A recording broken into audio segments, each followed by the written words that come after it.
آئیے میں آپ کو صرف ایک واقعہ غوث اعظم کے تعلق سے سناتا ہوں، پھر میں اپنی گفتگو کو سمیٹ لوں گا کہ 537 ہجری کا ایک اہم واقعہ جس سے غوث اعظم کی شان نمایاں ہوتی ہے، اور غوث اعظم کے ہم عصر شیخ ابو سعید بغدادی دربار غوث الورا میں پریشان حال ہو کر حاضر ہوئے اور عرض کرنے لگے، حضور آپ مشکل کشا بن مشکل کشا ہیں، آپ کی بارگاہ ناز سے حاجت روائی ہوتی رہی ہے اور ہوتی رہے گی۔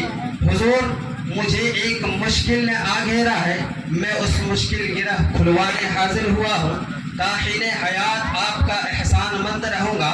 غوث اعظم نے تسلی دی اور محبت کی روشنی میں فرمایا کہ اس مشکل کی نشاندہی فرمائیے، ضرور بند گرہ کو کھول دوں گا۔ ابو سعید فرماتے ہیں، ابو سعید نے کہا کہ حضور میری بیٹی اور آپ کی کنیز فاطمہ 16 سال کی کلندر چھو رہی ہے، اللہ تعالیٰ نے فاطمہ کو حسن صورت کے ساتھ حسن سیرت سے بھی نوازا ہے۔ آج کی رات فاطمہ چھت پر گئی اور وہاں سے اچانک غائب ہو گئی۔ گھر کے سب لوگ پریشان ہیں، سمجھ میں نہیں آ رہا ہے یہ کیا ہو گیا اور یہ کیا معاملہ ہے۔ غوث اعظم نے سنجیدگی سے ابو سعید کی فریاد سنی اور یہ نہیں فرمایا کہ تم مجھ سے داد رسی کیوں کرتے ہو، یہ کام خدا اور رسول خدا کا ہے، میں اس لائق نہیں، بلکہ ارشاد فرمایا کہ مصیبت زدہ کی فریاد رسے میرے خانوادے کے بھید میں داخل ہے۔ آج کی شب تم کرخ کے جنگل میں چلے جاؤ اور وہاں 5ویں ٹیلا پر جا کر اطمینان سے بیٹھ جاؤ اور اپنی چاروں طرف ایک دائرہ بنا لینا اور دائرہ غوثیہ کھینچتے وقت بسم اللہ یا غوث اعظم کا ورد کرتے رہنا، بعدہ درمیان حصار سکون کا ماحول بنا کر بیٹھ جانا۔ رات کا کچھ حصہ گزرنے پر تمہارے قریب سے جناتوں کا گزر ہوگا، ان سب کی صورت خوفناک ہوگی، جنات تمہیں ڈرانے کی کوشش کر سکتے ہیں لیکن گھبرانے کی ضرورت نہیں ہے، میں تمہارا پشت پناہ ہوں۔ پھر صبح ہوتے ہی جناتوں کا بادشاہ تمہارے قریب سے گزرے گا، پھر جناتوں کا بادشاہ اپنی شان و شوکت سے گزرے گا اور خود تم سے تمہارا مقصد دریافت کرے گا۔ اس کے پوچھنے پر تم جواب دینا کہ مجھے غوث اعظم نے تمہارے پاس بھیجا ہے، پھر تم اپنی لڑکی کے غائب ہونے کا پورا قصہ بتا دینا۔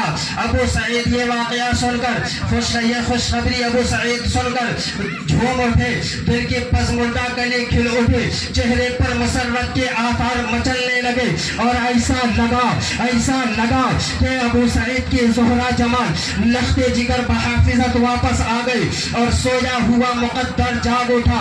ابو سعید کو یقین ہو گیا کہ یہ مشکل کشائی اس عظیم بارگاہ سے ہوئی ہے جہاں سے آج تک کوئی نامراد نہیں آیا، بلکہ جو بھی آیا ہے دامن مراد بھر کر واپس گیا ہے۔ فرزند علی کا وعدہ پکا ہوتا ہے، دل بند نبی کی بات یقین کے نور میں غرق ہوتی ہے۔ یہ شہزادے جو کہتے ہیں اسے عملی جامہ ضرور پہناتے ہیں، ان کی ہر بات بارگاہ رسول میں مقبول ہے۔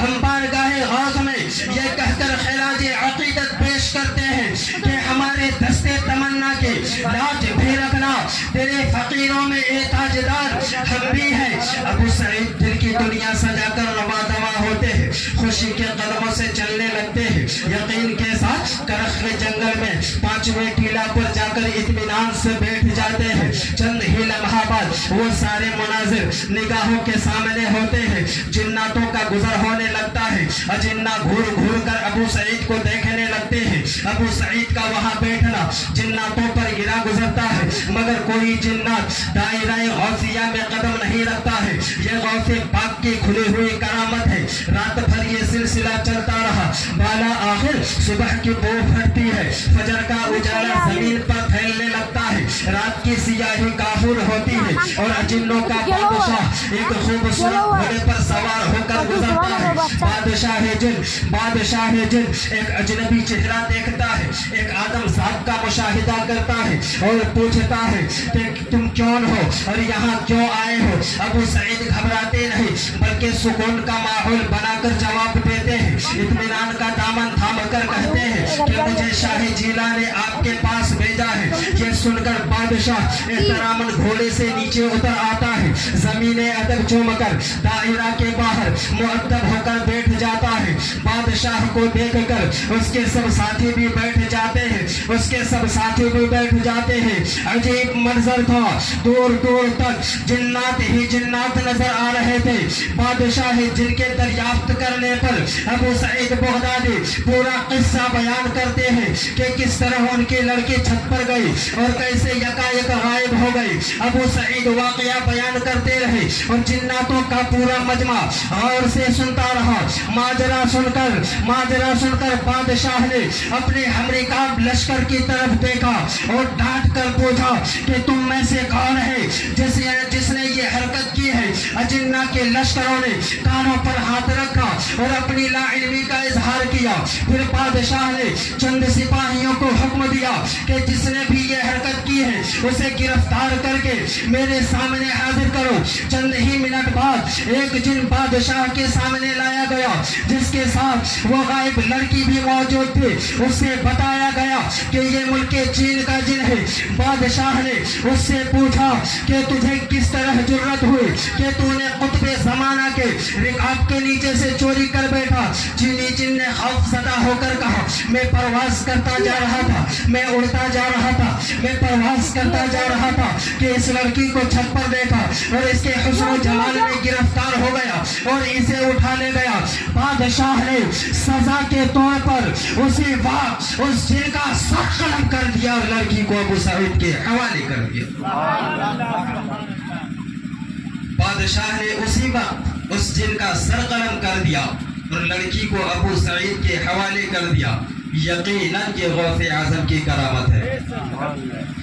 ابو سعید نے ایک جرت کی اور اجنہ کے بادشاہ سے پوچھا کیا تم لوگ غوث اعظم کے فرما بردار ہو؟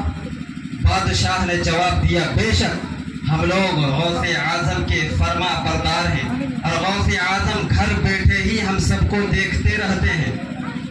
یہ خدا کا انتظام ہے کہ جب وہ اپنے خاص بندے کو قطب الاقطاب کا درجہ عطا کرتا ہے تو جن و انس پر ان کا اقتدار ہوتا ہے اور نظام عالم اس کے اختیار میں ہوتا ہے.